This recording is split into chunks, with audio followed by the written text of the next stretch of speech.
terima kasih atas waktunya. Kami mohon maaf.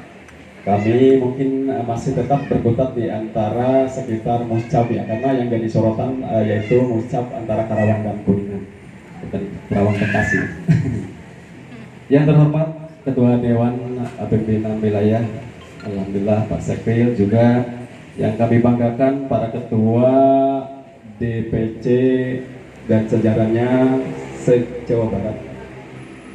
Alkisah mungkin dalam perjalanan DPC Porsa Kuningan ini, ketika kemarin mengadakan muscap, kami juga dibilang ada kecolongan. Ternyata sesuai tadi yang telah dipaparkan semua, baik oleh Pak Ketua, oleh Pak Sekwil, bahwa itu adalah legal adanya, karena pada saat itu kami sudah mendapatkan respon, bahkan izin dan lain sebagainya.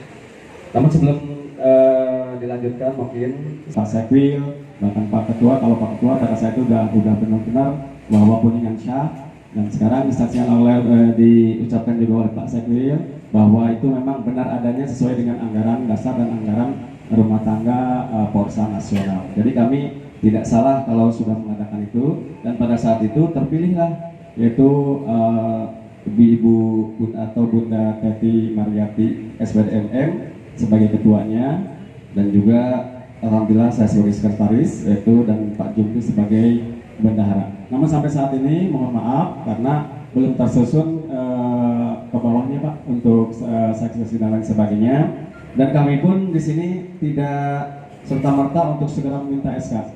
Jadi DPC se-Jawa Barat, karena sebagaimana kita tahu bahwa tadi ada kata-kata bahwa Kuningan masih dalam sengketa ya Pak ya, masih ada dalam dualisme dan lain sebagainya. Ini mungkin kalau saya bisa fokuskan, saya merasa sedih sebenarnya. Walaupun saya baru terjun di Porsa itu beberapa tahun, tapi mendengar sudah ke belakang itu sudah agak. Tapi saya yakin ini karena salah komunikasi saja. Masalah komunikasi tidak sejalan, akhirnya adalah tetap jasa ini. Dan kita berdoa semoga Pak Haji tetap sehat walafiat. Itu saja mungkin Pak. Mohon maaf apabila banyak kekurangan. Apa yang saya sampaikan ini mungkin juga amanah dari Pak Ibu Ketua. Sekali lagi saya mohon maaf yang sebesar-besarnya. Billahi taufiq wal hidayah. Wassalamualaikum warahmatullahi wabarakatuh. Waalaikumsalam warahmatullahi wabarakatuh. Mengatur waktu pembicara karena sudah memberikan kesempatan untuk saya berbicara di forum silaturahmi ini. Yang terhormat Bapak Ketua DPW, dan yang terhormat juga Bapak Sekwil, dan yang terhormati rekan-rekan para Ketua DPC se-Jawa Barat. Perkenalkan, nama saya Agus Ginanjar, Ketua DPC Kabupaten Cianjur. Mungkin atas kepengurusan Kabupaten Cianjur, memang Porsa di Kabupaten Cianjur itu sangatlah lama berdirinya ya, karena awal di bawah kepengurusan Pak Pep. Otomatis dengan kepemimpinan saya sekarang di Porsa belum pada kenal semua ya Pak ya, karena awalnya saya sebagai ketua idaman ya. Berhubung Pak Pep istilahnya mempunyai kegiatan kesibukan sendiri, otomatis sebagai kepengurusan di DPC Kabupaten Cianjur, sesuai tadi kata Pak Sekwil, istilahnya bagaimana untuk mengembangkan salah satu organisasi di tempat kita masing-masing, terutama istilahnya pendekatan dengan kepemerintahan. Jujur saja untuk Kabupaten Cianjur, awal-awalnya itu mungkin oleh kepemerintahan Cianjur itu tidak begitu dikenal Pak. Tidak begitu dikenal, bisa dikatakan hanya salah satu ormas, bisa dikatakan itu adalah disebut ormas ilegal. Sebatas ormas itu yang sepengetahuan saya. Tapi alhamdulillah begitu istilahnya, bukan bermakna saya bisa, dan mungkin istilahnya waktunya sekarang sudah sampai untuk mengenalkan Porsa di Kabupaten Cianjur terhadap pemerintah Cianjur, yang alhamdulillah saya sebagai ketua dari awal sudah mengajukan kepengurusan baru Pak ke DPP dan juga ke DPW pun juga, dan saya meskipun istilahnya belum menerima SK, tapi atas kesemangatan saya terus dikembangkan gitu ya, karena saya tidak percuma kalau kita punya SK pun kalau semangat kita lemah.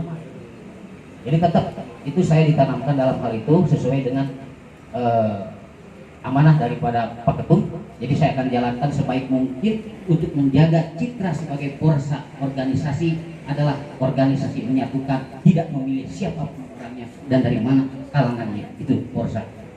Yang alhamdulillah saya ajukan ke DPP dan saya menerima info daripada DPP itu bahwa SK Cianjur kepengurusan baru sudah turun, tapi sampai sekarang ke saya belum sampai. Itu informasi daripada DPP adalah di bulan Mei dari Pak Somi langsung, katanya SK Cianjur kepengurusan sudah, SK-nya sudah turun, tapi ke tangan saya belum sampai satu itu. Dan alhamdulillah kepengurusan Cianjur Pak sekarang ini bahkan Bapak Bupatinya pun turun sebagai pengurus di Porsa, adalah sebagai penasehat dan sebagai pembina.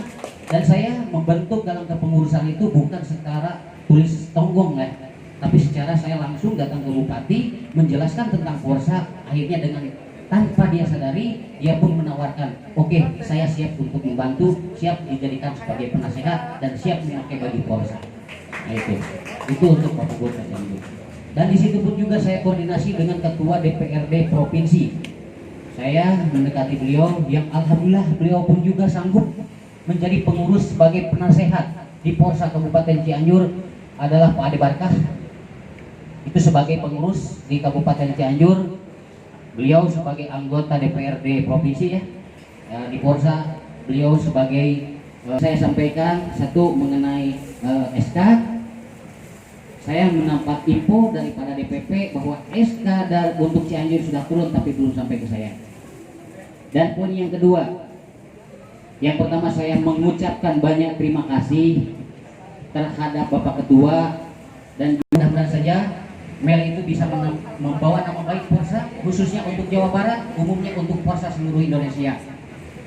Mohon doa restunya untuk sahabat-sahabat semua, karena seorang Meli anggota Porsa dari Cianjur insya Allah akan mulai tampil lagi nanti di Indosiar tanggal 7 dan tanggal 6 itu adalah pembagian grup memasuki ke 6 besar ya. Sekarang udah di posisi ke 9 besar.